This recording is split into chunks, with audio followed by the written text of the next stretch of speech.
Well, I think, she felt a deep affection. I mean, the links to Scotland obviously go back a long way in royal lineage. Of course, as we know, a lot of the Scottish people aren't so keen on these bonds. So it is a fraught one. The royals have traditionally been very attached to Scotland. And as we said, it was the Queen's retreat.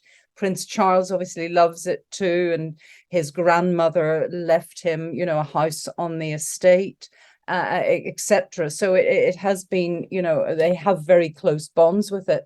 But that's not necessarily reflected by many people in Scotland. And it will remain to be seen if Charles can command, I guess, the same loyalty that his mother has in many ways, to keep that at bay, that Scotland kind of splits off from England.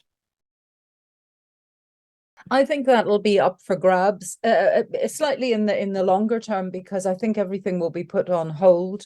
As I said, while a state funeral takes place, and then there's going to be, I think, an emotional reaction that will endure for quite some time. Who knows? But I would have predicted several months at least, maybe even up to a year, where people are reminded of the enormous bonds that the Queen had with Scotland.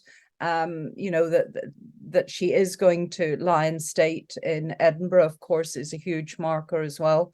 And so I think that will be fresh in people's minds.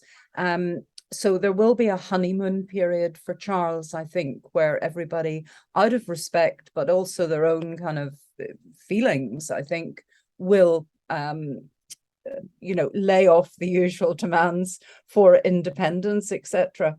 I would expect that for a while, but then I think they will come back, and I think the whole question will be, how much can Charles build his bonds with them? What bonds does he have? That will then be one of his tests, that's for sure.